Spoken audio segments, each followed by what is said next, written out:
ये ना बहुत अच्छे दिखते हैं मुस्तफा। और निकल चलो निकल चलो।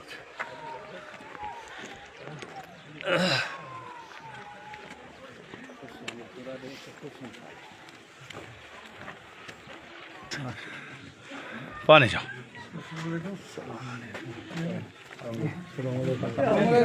जनाब ठीक हो? सेहत ठीक है?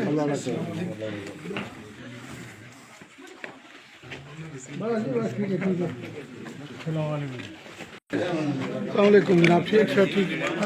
क्या हाल है जी? ठीक हो? सेहत ठीक है? सेहत ठीक है? क्या हाल है जी? क्या हाल है जनाब? ठीक है? चलो चलो जी। अस्सलामुअलैकुम। आगे क्या नाम है आपका? हैं? अभी हाथ क्यों गर्म है? ठीक हो आप? आपका क्या नाम है? बताओ नाम अपना, बताओ ना। नाम बता दो ना। अच्छा कौन सी? प्री नर्सरी में। Very good. मेरे अल्लाह। चल बेटा चलो चलो। ये कुछ रोड ही ला देखा हो तो रोड ही गाले इसमें देसी बंदे हो इतने रहने वाले सारा कुछ जानने हो। तू दसो कि क्या रोड बढ़ गई कि खुदाई हो गई? ठीक है भाई अपने तो ये मतलब बढ़ गई या रोड बन गई पूरी बन गया हॉस्पिटल आ गया जी यही उसे गया तो उठे तक नापी खोदे गई आपके आसपास है जैसा वो मारी में नाली कटो भाई जो तेरा एक पर का पानी ना आसी बात दूसरा तेरा उसे भी नापी अगर बारिश हो इतनी सारी रोड जानी है रोड रास्ते आया दुखड़ा मसला जनाब सारे इतना बैठे सही होती रहता हूँ जिन्हें खुदा दुआ एमएलए साहब के बुआ दुआ नहीं त्रिया तारा अगर घड़िए चला त्रिया तारा मतलब बोरी काली जे को इस वाला तो देख लो कि अगर लोग नहीं है तो है तो यह चीज है इस वाला गालिया आप गौर से सुनेंगे इन पर गौर फरमाएंगे। नंबर 1 का मिडिल स्कूल अपर सरियाल को हाई स्कूल का दर्जा देना।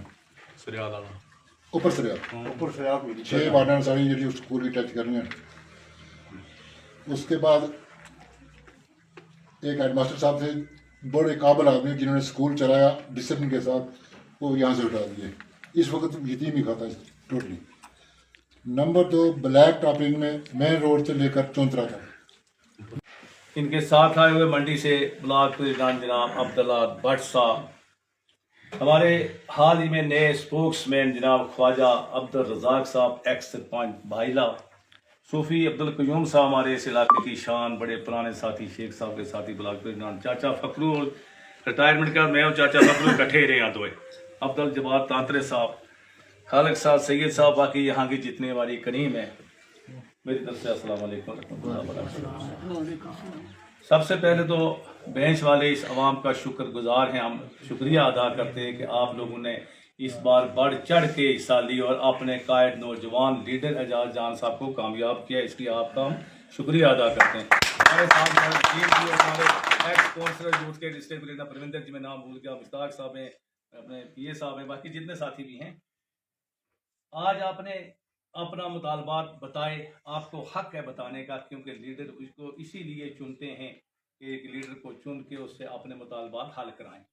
लेकिन इसमें मेरी थोड़ी सी गुजारिश है, क्योंकि कुछ खालिक साहब हैं, फकरू चाचा हमारे पुराने साथी भी हैं, कि देखें आपके अरसा 10 साल 2014 से लेके 24 तक जो तबाही इस बीजेपी ने, जो इस गवर्नमेंट ने हमारे साथ की है, जो सलूक हुआ है, तो उसका अगर हम कहें कि रातों रात या 2-3 महीने में कमाल लग जाए तो नामुमकिन है। बहरहाल इंशाअल्लाह ये आप।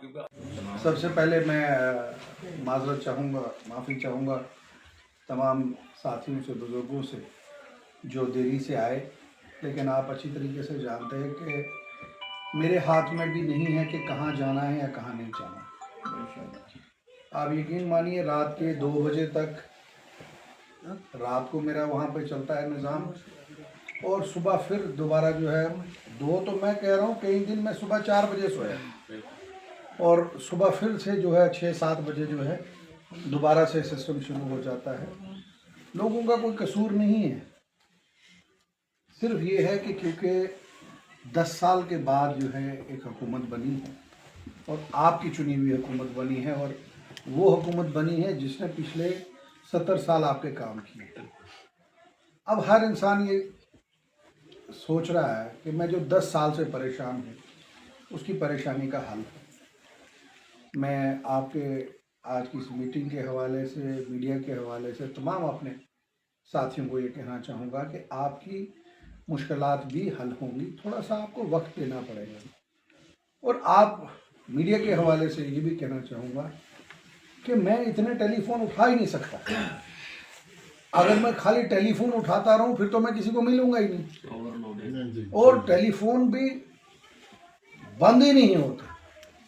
अगर मैं अभी भी अपने फ़ोन को यहाँ पे ऑन कर दूँ आपकी मीटिंग ही नहीं हो सकती, फिर मुझे उसी पे बात करना है। इसलिए मेरे तमाम साथियों से जो मेरी मीडिया के हवाले से जिन तक आवाज़ है, उनको ये कहूँगा आपकी जितनी जायज़ डिमांडें हैं मैं उसको कोशिश कर रहा हूँ पूरी करने की। अब रात में तो हो नहीं सकती, मेरे पास कोई ऐसा चिराग है नहीं जिसको मैं अभी रगड़ूँ तो सुबह आपका काम हो जाए। ज़िंदगी में अगर मैं एक गुजारिश करूँगा, सबसे पहले जब आप मांगो तो मांगो अल्लाह से। देने वाला सिर्फ अल्लाह है, और अल्लाह से ये मांगिए कि अल्लाह आपकी सारी मुश्किलात को दूर करे और आपकी वही दुआओं से हमें वो ताकत मिले कि हम वो चीज़ आप तक पहुँचाएं। जो सबसे बड़ी बात है, मैं अपने आप को कोई इतना बड़ा नहीं समझता कि मैं कोई हूँ जो आपको सड़क देख सकता हूँ, आपको एकदम रास्ता दे सकता हूँ। ये मैं अल्लाह से मैं भी मांगता हूँ कि हमें वो हिम्मत दे, वो ताकत दे, और वो सारे ज़रिए हमारे पास आएँ जिससे मैं आपकी मुश्किलात हल कर सकूँ। मेरे बुजुर्ग ने वहाँ से अंदाज़ा लगाया है, उधर से टेलीफोन किया, सोफी साहब कितने डंगे इलेक्शन? सोफी साहब मैं देखे 1 2 3 6 7 लगने रहा मेरे कार तक, बाकी देख ले। मैं साफ बात आपको कह रहा हूँ, देखो मैं गलत नहीं कह रहा हूँ। किया टेलीफोन उधर से राठौर साहब को, राठौर साहब कितने डंगे? राठौर साहब ने कह रहा मेरा एक दोस्त है उसे खालिद, उससे कार तक 2 लगने नहीं, पै गए जी 2 डंगे। लेकिन हमने वो सिलसिला बंद किया। आपने देखा अभी जो सर्वे हुआ, जेई आपके पास आए, वो गांव में खुद चल के गए, उन्होंने गांव में जाके देखा कि कहाँ पे कितना सर्वे है, कितनी सड़क है, कितना क्या बनाना है। हमें बहुत सी मुश्किलात है, मैं आपको बताऊं इतनी मुश्किलात है मैं आपको बता ही नहीं सकता। अब आप मुझे बताइए, आपके पास यहाँ पे भी डीपीआर बनी है 2-3 बनी होंगी ना, 2-3 डीपीआर बनी होंगी। तो अब उस डीपीआर में आपकी डीपीआर होगी 3 करोड़ की रोड या 4 करोड़ की रोड, जबकि एक रोड में 1 किलोमीटर 2.5 से 3 करोड़ में बनता है 1 किलोमीटर, क्योंकि पहले सड़क निकालनी है, फिर उसके बाद उसका डंगा लगाना है, जिसके मकान के साथ ज़मीन आपने उखाड़ी है, जिसका आपने बेड़ा गर्क किया है जिस बेचारे का, उसको डंगा भी तो लगाना है, नहीं तो 6 बारिशों में उसका मकान नीचे सड़क पे होगा। फिर उसके बाद नाली निकालनी है वहाँ से, वो नाली वहाँ से निकलेगी, और फिर सिंगल मेटल डालना है, फिर उसके बाद उसके ऊपर लुक डालनी है। यहाँ तो अजीब ही सिलसिला पिछले 10 सालों से मैं देख रहा हूँ। पहले एक मशीन आती है वो खुल के चली जाती है, दूसरी मशीन आती है वो ऐसे ही बड़ी फेंकती है, तीसरी मशीन आती है लुक डालती है, और 4 दिन के बाद भी सारे पढ़ते हैं। लेकिन उस पर अमल करने की भी ज़रूरत है, भरोसा करने की ज़रूरत है, और सब्र करने की ज़रूरत है। तो जब सब्र करोगे, मैं भी 10 साल के बाद एमएलए बना, अगर मैं सोचता है सब्र ही नहीं करता तो कहाँ बनता है। सब्र करना पड़ता है और अपनी नीयत साफ रखनी पड़ती है। इन्होंने मुझे ट्रांसफर किया, मैं ज़्यादा कुछ नहीं कहूँगा क्योंकि इनका भी कसूर नहीं है, ये भी पिछले पता नहीं 8 साल 10 साल से जले हुए हैं दिलों के, इनकी भी परेशानी है। मैं इनसे वादा करता हूँ, कोशिश करूँगा इनका ट्रांसफार्मर जल्दी से जल्दी 25 केवी का इनको पहुँचाओ, और कोशिश करूँगा कल ही पहुँचाओ। ये भी ज़्यादा लंबी डेट नहीं दूँगा, और अल्लाह से ये दुआ करूँगा कि मुझे वो हिम्मत दे, और मेरे साथी जो काम कर रहे हैं उनको भी वो हिम्मत दे कि इनकी मुश्किलात में हल कर सकूँ। मैंने अभी जम्मू में बात की, मैंने वहाँ पर देखी डिमांड इतनी है कि इतने वसाइल नहीं है हमारे पास, ऊपर से स्टेट भी नहीं है, यूटी है, फिर भी हम कोशिश कर रहे हैं आपकी मुश्किलात जो है किसी तरीके से हल। आप ट्रांसफार्मर की बात है, सड़क की बात है, रास्ते की बात है, जी डंगे की बात है। आप यकीन मानिए 3 महीने की सरकार हुई, मैंने आपकी पंचायत में 2 सड़कों के सर्वे करवा दी। अब एक सिस्टम करने के लिए आपको, और ये वो सर्वे नहीं है। अब मेरे ऊपर सबसे बड़ी जो मुसीबत पड़ी है, जो मैं आपके सामने लाना चाहता हूँ, कि पिछले 10 साल से जो भी लोग निज़ाम देख रहे थे, वो क्या कर रहे थे, आपके पास आ रहे थे, यहाँ बैठे मीटिंग की, तो खालिद साहब ने यहाँ पे एक डिमांड रख दी, इधर से सोफी साहब ने डिमांड रख दी, मेरे चाचा ने यहाँ से डिमांड रख दी, ये पुराने बुजुर्ग हैं जो जान साहब के साथ चले हैं, इन्होंने डिमांड रख दी। तो उन्होंने फौरन क्या किया, जनाब कल आपकी डीपीआर तैयार हो जाएगी। टेलीफोन कर दिया डिपार्टमेंट में, आपकी डीपीआर तैयार कर दी, और जब डीपीआर तैयार कर दी और आपके हाथ में थमा दी, अब जब आपने देखा गवर्नमेंट की डीपीआर बन गई, 5 करोड़ की मेरी सड़क है, और अपने प्लान में आपकी सड़क पर रख दिया रुपया 2 लाख, और उस 2 लाख में एक मशीन आई, या 5 लाख रखा या 10 लाख रखा, वो ऐसे उसने ज़मीन को खुर्द बुर्द कर दिया, किसी का डंगा तोड़ दिया, किसी की ज़मीन बर्बाद कर दी, किसी को कुछ कर दिया। मैं ठीक कह रहा हूँ, गलत कह रहा हूँ? बिल्कुल सही है, बिल्कुल। आपकी ज़मीनें बर्बाद कर दी। आपने सोचा हमारी सड़क बन रही है, आज आप भी उस सुबह शाम उस डीपीआर को देख रहे हो, मगर उस डीपीआर का बनना बहुत मुश्किल है। सही बात। मैं वो साफ कहूँगा। मैं जब सेक्रेटरीट के अंदर गया, मैं कमिश्नर सेक्रेटरी के पास गया, उनके पास बैठा, मैंने कहा जनाब हमारे इलाके में बहुत मुश्किल है। तो उसने पहला सवाल मुझे पूछा, कहा जनाब ये आपके पुंछ डिस्ट्रिक्ट के जो वो चीफ इंजीनियर है, ये क्या उसने कोई थोक की दुकान खोली है पुंछ में? मैंने कहा जी क्या हुआ? कहता जनाब 576 डीपीआर तैयार करके भेजी हैं, पूरी रियासत में एक साल में 100 से 150 सड़कें आती हैं, तो 476 की 576 डीपीआर है, वो कैसे आएंगी वो? और सारी की सारी डीपीआर है कोई ज़मीनी सतह पे नहीं बनाई हुई, सारी दफ्तर में बनाई हुई डीपीआर है। जहां हमें 5 करोड़ की जरूरत है, वहां 2 करोड़ की डीपीआर लगाई। आप देखिए जहां सड़क बनी है, कि खालिद साहब बैठे, रात को 12 बजे मैंने इनको फ़ोन लगाया, याद है आपको? ये अभी 15 दिन पहले मैंने इनको फ़ोन लगाया, मैंने कहा जनाब तो सनी रोड कितों कनेक्ट कर रही है, क्या कर रही है? अगर रात के 12 बजे मैं जाग रहा था, अगर मैंने आपके इधर फ़ोन किया, सोफी साहब को फ़ोन किया, सोफी साहब आराम फरमा रहे थे, तो मैं ठोका राठौर साहब की टेलीफोन। मैं कहा जनाब सोफी साहब फ़ोन ही चुक रहे हैं। राठौर साहब ने आगे क्या तुसारू बेले रात ही चुप सुन। मैंने रात को 12-1 बजे इनको फ़ोन एक दिन किया। 40% लगे हैं सुनने, लेकिन 60% आपकी नहीं सुनते। पीएचई का आपने मुझे कहा यहाँ, आप मुझे बताओ, मैंने पीएचई की जगह जगह बात की, जगह जगह बात की। मैंने उनका जो डायरेक्टर था, ये जो स्कीम आपकी है जेजेएम की, उसके डायरेक्टर को, चीफ इंजीनियर को, एक्सजीएम को, जो कुछ मैंने उनको कहा, कोई रियासत में एमएलए जो है उनको नहीं बोलने देता। मुझे मेरे बुजुर्ग ने बताया कि पाइपलाइन को ऐसा हुआ ऐसा हुआ। अगर इन्होंने मेरा वो वीडियो सुना होता, मैंने उसमें उन अफसरों को चैलेंज किया। मैंने कहा यार जिस एक पंचायत में आप मुतमीन हो, पुंछ की एक पंचायत, 2 मिनट ठहर जाइए, में पानी आपने चला दिया, कोई एक पंचायत, मैंने ज़्यादा नहीं उनको बोला, मैंने कहा एक पंचायत जिसमें आप मुतमीन हो, मुझे आप मेरे साथ आप चलिए, मैं वहाँ जाके लोगों से आपकी बात कराऊंगा। आप देखिए क्या वहाँ पे काम हुआ। ऐसी 3rd क्लास पाइप लगाई है, ऐसी 3rd क्लास पाइप लगाई है, जैसे ही मोटर का पानी उस पर छोड़ते हैं वो पाइप फट जाती है। फटती है नहीं? फट जाती है। फिर क्या किया, अगर जहाँ 6 किलोमीटर पाइपलाइन लगानी थी, 1 किलोमीटर लगाई नई पाइपलाइन, अगली 5 किलोमीटर पुरानी पाइपलाइन के साथ जोड़ दिया। जोड़ा है या नहीं जोड़ा है? बर्बादी की है हर स्टेशन। मुझे बहुत से पीएचई के अफसरों ने कहा हमसे मिलिए, बात करें। मैंने कहा मैं कोई बात नहीं करूंगा जब तक आप पानी ठीक नहीं करेंगे। मैंने ऑनरेबल चीफ मिनिस्टर साहब के नोटिस में लाया। मैंने कहा पहले ठीक कीजिए, डिस्ट्रिक्ट पुंछ की मेरी मीटिंग हुई। उस मीटिंग के अंदर मैंने पहले पुंछ शहर का प्लान बनाना था, उनको मेरे दस्तखत चाहिए थे। मैंने कहा मैं ऐसे नहीं बनाऊंगा। मैंने तमाम लोग जो हैं वो पुंछ के बुलाए, सीधा सीधा जो लोग थे जिनको अपने हर एक वार्ड से, मैंने उनको पूछा, मैंने कहा यार कहाँ पे आपको पाइप चढ़ी, कहाँ चढ़ी, पूरा प्लान बनाया। आप देखिएगा पुंछ का प्लान जब अब आएगा आपको प्रॉब्लम नहीं होगी। परसों मैं डीसी साहब के साथ बैठा हुआ था, तो डीसी साहब ने मुझे कहा थोड़ा सा आप इनका एक बार देखिए रिव्यू प्लान।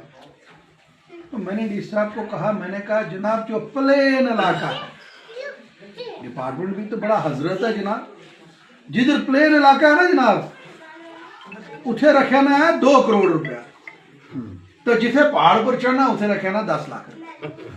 हूँ तो मैंने दोस्तों किस तरह पाइपलाइन लगेगी, वो ठीक कह रहे हो। और जब मैंने डीसी साहब को बताया वो भी हैरान हो गए कि यार इतना कमाल है। मैंने कहा जनाब मैं हैरान होता हूं कि अगर बेंच टॉप पे अगर हमें कहीं पे पाइपलाइन ले जानी है वहां खर्चा ज्यादा आएगा या नीचे इस बंग में ले जाने के लिए खर्चा ज्यादा आएगा? मुझे आप ही बताओ किसमें खर्चा ज्यादा आएगा। मैंने फिर उनसे बात की, अच्छा टैंक कहीं का पहुंचाया कहीं, और ऐसे टैंक बनाए जनाब, अगर उन टैंकों में पानी पूरा भर दिया जाए और अगर वो टैंक के आगे किसी का मकान होगा वो मकान ही बह जाएगा। ऐसे ही बने। मैं कह रहा हूँ, मैंने डिपार्टमेंट को कहा, मैंने कहा एक टैंक मुझे दिखाओ, एक टैंक, ज्यादा नहीं मैं कहता, पूरी कॉन्स्टिट्यूंसी में एक टैंक मुझे दिखाओ जिस टैंक के अंदर हम पानी डालेंगे और उसके अंदर पानी ठहरेगा। एक भी टैंक नहीं। और जब मैंने मीडिया में दिया, वो वीडियो में मुझे पता नहीं था वहां पे लड़के वीडियो बना रहे थे, उन्होंने डाल दी वीडियो, तो मुझे एक आदमी कहने लगा निजी टैंक बनाए आपने, ऐसे बोला। मैंने 10 साल रगड़े खाए हैं, मुझे सब पता है। मैं बात करूंगा तो सिर्फ लोगों की करूंगा, जो नाराज होता है तो होता रहे, मुझे उससे कोई लेना देना। लेकिन उसके बाद जब नीचे उस वीडियो के जो मैसेज चढ़ा है, तो जो मुझे कह रहे थे इधर उठ के, अपने इलाके के लोगों ने जब नीचे मैसेज लिखे, लोगों ने फोटो डाले टैंकों के, पाइपों के फोटो डाले, तो फिर बड़े बड़े जो अफसर से वो हिले छोड़े जी। मेरा आपसे वादा है, मैं जो अब नया प्लान बनाने जा रही है, जो हमारी हुकूमत, ये कोई हमारी हुकूमत की गलती नहीं है, ये हमसे पहले खराबा हुआ है। लेकिन मैं अपने हुकूमत के साथियों को बार बार ये कहता हूँ कि जो पहले वालों ने खराबा किया है हमें वो सामने लाना चाहिए। हम क्यों छुपा रहे हैं उसको? हमें क्या उसमें मिलेगा छुपाने से? मेरा आपसे वादा है, थोड़ा सा मुझे वक्त दीजिए, मैं नया प्लान बना रहा हूँ। और जिस दिन बेंच का प्लान बनाऊंगा, बेंच के 2-3 मौजूद साथियों को बुला के उनसे पूछूंगा कि बता किस किस मोहल्ले में पानी नहीं है, उस मोहल्ले में पाइप रखेंगे, उस मोहल्ले में टैंक रखेंगे, क्वालिटी वाला टैंक रखेंगे। और ठेकेदार कम से कम जो हो, जो कोई रिप्यूटेड ठेकेदार हो, जिस ठेकेदार के पल्ले भी रुपये 4 रुपये हो। इन्होंने ये सोचा ये वही टैंक बनाने, वो पुराने 47 बिच पंचायत डिपार्टमेंट भी टैंक बनने से ना, मेरे पहले टैंक डिपार्टमेंट में राती बने तो सवेरे गए, ऐसे ऐसे टैंक मैं आपको बता नहीं सकता। मैं सलोतरी में गया, आप सुन के हैरान हो जाएंगे। अच्छा, और हजरत ऐसा डिपार्टमेंट जहां टैंक बना है वहां मोटर नहीं है। अच्छा, जहां मोटर है वहां टैंक नहीं है। अच्छा, जहां दोनों चीजें हैं वहां पाइप नहीं है। मैंने इनको कहा, मैंने कहा एक चीज तो पूरी करो यार। तो ये बहुत सी मुश्किलात है जिसके लिए हमने आवाज़ उठाई है। और आप इंशाल्लाह, मेरा आपसे वादा रहा, अब जब असेंबली में मैं जाऊंगा वहाँ पे भी आपको बेंच की आवाज़ जो है वहाँ सुनाई देगी। और जो मेरे बुजुर्ग ने यहाँ पे बात रखी मैंने लिख ली है, और ये मेरा इनसे वादा रहा, वहाँ पढ़ के इनका नाम लेके वहाँ सुनाऊंगा कि मेरे बुजुर्ग ने ये मैसेज भेजा है और ये हालत है उस इलाके की। और मैं कोशिश करूँगा उससे पहले यहाँ पे सारे डिपार्टमेंट को यहाँ आपके भेजूँ। अभी उनके पास भी कुछ नहीं है, क्योंकि जो था वो फूक बैठे, जरा माल से वो फूक बैठे, वो भी क्या करेंगे। मैं आपको सच बात कह रहा हूँ, जो पैसे थे वो उन्होंने खत्म कर दिए। अब हम नया इसको प्लान ऐसे बनाएंगे जिस तरीके से लोगों को यहाँ पे पानी मिले, यहाँ पे लोगों की मुश्किलात हल हो। परेशानियाँ बहुत ज़्यादा हैं, लेकिन हमें उसके लिए सब्र करना है, हिम्मत करनी है। पिछले 4 साल में पाइपां लगी हुई हैं, उन्होंने देखो कि हमें वही पाइपें और पाइपों की क्वालिटी तो वो जिस तरह पहले सुनने में था ना कि पंचायत का डंगा जनाब चढ़िया दुआ करने हफ्ता उस पर कोई गिदड़ ना राती लग गई। मैं मुझे पूछा भाई गिदड़ ना डंगा ना केला ना है जी रुट जासी ना जी हफ्ता निकल जाए जाता बिल निकल जावे। पहले कहने से लोग नहीं कहते। वो डिपार्टमेंट सुधर गया, पंचायत का डिपार्टमेंट सुधर गया, उन्होंने ढंगा पक्का लगा बना। मगर ये जरा डिपार्टमेंट जरा अच्छा काम करता सी। और देखिए मैं आपको 2 चीज़ें बताऊं, हम कहीं पे अगर डंगा नहीं बना होगा हम लोग जिंदा रह सकते हैं, बिजली नहीं आएगी हम लोग जिंदा रह सकते हैं, सड़क में हमें देरी हो जाएगी हम जिंदा रह सकते हैं, लेकिन पानी में हम कैसे कर सकते हैं? इसमें तो कोई कंप्रोमाइज, ये तो एसेंशियल सर्विस में है, इसमें तो गुंजाइश की कोई, मैं कहता हूँ कोई पॉइंट ही नहीं है गुंजाइश का। और मैं कहता हूँ जनाब आज अगर आपको एक पाइप लगानी होगी आपके घर में तो लाइनमैन कहेगा जा बाजारों खरीद के लिया पाइप फिर मैं लगाऊंगा। और तो मैंने एसएसपी को चढ़ाया इनके घर पे और एसएसपी ने आके इनसे माफी मांगी। गलती एसएचओ की थी, मांगी उसने। मैंने कहा बंगा वो अच्छा अफसर था, बड़ा ईमानदार अफसर था। उसने कहा मैं माफी मांगता हूँ अगर इनके साथ कोई ज्यादती हुई। मगर पिछले 10 साल में ऐसा डंडा चलाया कि जो मार जिसने खाई है अंदर भी वही गया। मैं गलत नहीं कह रहा जनाब, जिसने मार खाई वही अंदर गया। ऐसे ड्रामा होता था। यहाँ पहले बंदे को पीटते थे, वो बंदा थाने में दरखास्त देने जाता था, वो पहले दे के आए ने दरखास्त, कुटुंब तो पहले दरखास्त दे के आए, वो उठे जाना बैठ जाए तो पहले वो तेरे खिलाफ दरखास्त आई। ऐसी गुंडागर्दी हमें उस पहले सबसे पहले उस मुश्किल से निकलना। मुश्किलें बहुत हैं, आपने दुआ कीजिए कि हमारी मुश्किलात हल हों। देखिए